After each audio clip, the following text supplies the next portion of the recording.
इस दुनिया में समस्या हर किसी के पास है।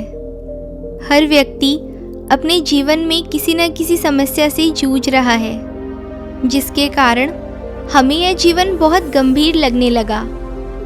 अब बात यहाँ पर यह आती है कि क्या वास्तव में हमारा जीवन गंभीर है या हम इसे गंभीर बना रहे हैं। हम लोगों ने अपने मन ही मन एक अलग दुनिया बना ली है, जिसमें खुशियों का नामो निशान भी नहीं है। वहाँ तो सिर्फ गंभीरता ही गंभीरता है और हम उसी गंभीरता में खोते जा रहे हैं, उसमें भटकते जा रहे हैं। यह एक छोटी सी कहानी है जो चीन देश से संबंधित है। इस कहानी को अगर आपने समझ लिया तो आपको इन तरह के सभी सवालों के जवाब मिल जाएंगे। आप यह जान जाएंगे कि हम गंभीर क्यों हैं, क्यों हमें खुशी नहीं मिलती, हम खुशियों को क्यों नहीं बांट पाते हैं। पूरा समझने के लिए इस कहानी को अंत तक ज़रूर सुनिए। यह बात बहुत पुरानी है। चीन के किसी एक गांव में 3 मॉन्क्स रहते थे। उनका नाम किसी को पता नहीं था। वो कहाँ से आए थे, क्या करने के लिए आए थे, कोई नहीं जानता था, क्योंकि उन्होंने कभी अपने बारे में कुछ बताया ही नहीं। उन्होंने कभी किसी से बात भी नहीं की। उन्होंने कभी किसी की बात का जवाब भी नहीं दिया। चीन में बस उन्हें 3 लाफिंग मॉन्क्स के नाम से जाना जाता था। चीन के सभी लोग सिर्फ उन्हें हंसते हुए देखते थे और इसी वजह से चीन में उन्हें लाफिंग मॉन्क्स के नाम से जाना जाने लगा। उन तीनों का बस एक ही काम था, एक गांव में जाना, वहां पर हंसना, सबको हंसाना और फिर वहां से रवाना हो जाना। वे किसी एक गांव में प्रवेश करते, बाजार के बीचों बीच खड़े होते और हंसना शुरू कर देते। जब भी हंसते अपने पूरे अस्तित्व के साथ पूरे खुलकर हंसते। अब आप ही सोचो, अगर कोई आपके अगल बगल में खुलकर हंसेगा तो आपकी नज़र उसकी तरफ ज़रूर जाएगी और ठीक इसी तरह उस बाजार के लगभग सभी लोगों का ध्यान उनकी तरफ खींचा चला जाता और धीरे धीरे उनके सामने लोगों की भीड़ चारों तरफ जमा हो जाती। वो इतनी एकाग्रता और संपूर्णता के साथ हंसते थे कि उनकी हंसी को देखकर सारा गांव हंसने लग जाता था। जब पूरा गांव हंसी में खो जाता, पूरा गांव हंसी के समुद्र में डूब जाता, तब वे दूसरे गांव में चले जाते थे। वे ना तो कुछ बोलते थे और ना ही किसी को कुछ उपदेश देते थे और ना ही किसी को कोई शिक्षा देते थे। जिन्हें उनको देखकर समझना होता वे उन्हें बिल्कुल समझ जाते थे। और कहा जाता है कि एक आत्मज्ञानी कभी कुछ बोलते नहीं हैं, उनके हाव भाव से ही, उनके चेहरे से ही सभी प्रश्नों के उत्तर मिल जाते हैं।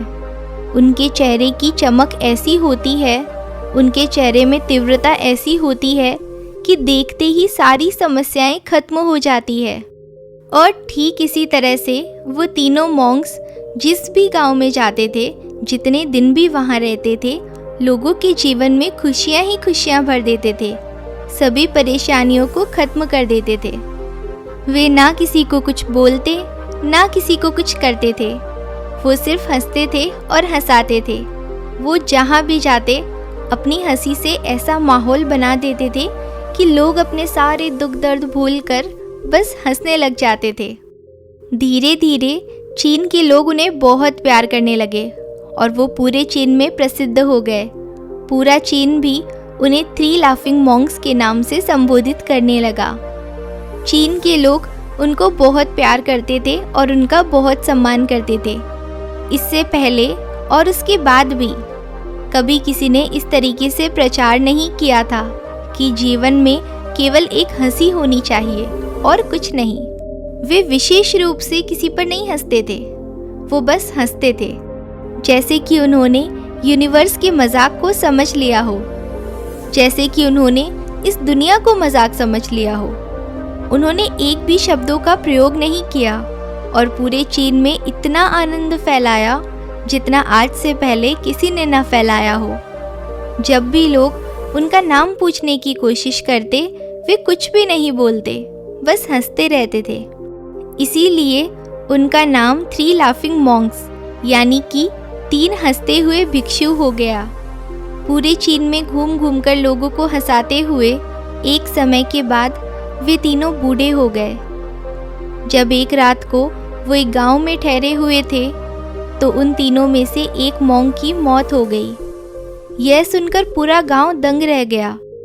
अब सभी लोगों के मन में ये जिज्ञासा थी कि आज तक इन्हें कभी रोते हुए नहीं देखा, लेकिन हो सकता है कि आज इन्हें रोते हुए ज़रूर देखें। और यह सोचकर जब लोग उनके पास आए तो वहाँ दृश्य कुछ उल्टा हुआ। उन सभी लोगों ने किसी भी मॉन्क को रोते हुए नहीं देखा।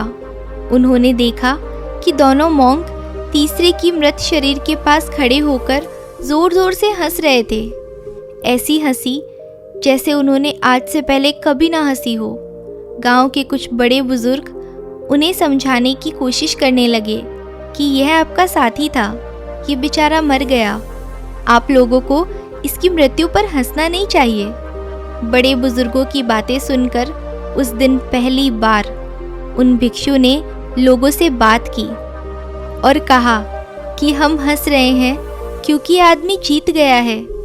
हम हमेशा यही सोचते थे कि कौन मरेगा, लेकिन इस आदमी ने पहले मरकर हमें हरा दिया और हम अपनी हार और इसकी जीत पर हंस रहे हैं। इसके अलावा ये कई वर्षों तक हमारे साथ रहा। हम एक साथ हंसते थे, हमने एक दूसरे के साथ आनंद लिया। उसे अंतिम विदा देने का इससे बेहतर तरीका और क्या हो सकता है। हम केवल हंस सकते हैं, रो नहीं सकते। लेकिन पूरा गांव उदास था। मृत भिक्षु के शरीर के अंतिम संस्कार के लिए उसे चिता पर लेटाया गया तो सारे गांव वालों को यह एहसास हुआ कि वे 2 भिक्षु केवल मजाक नहीं कर रहे थे, क्योंकि वो तीसरा जो मृत था वह भी हंस रहा था।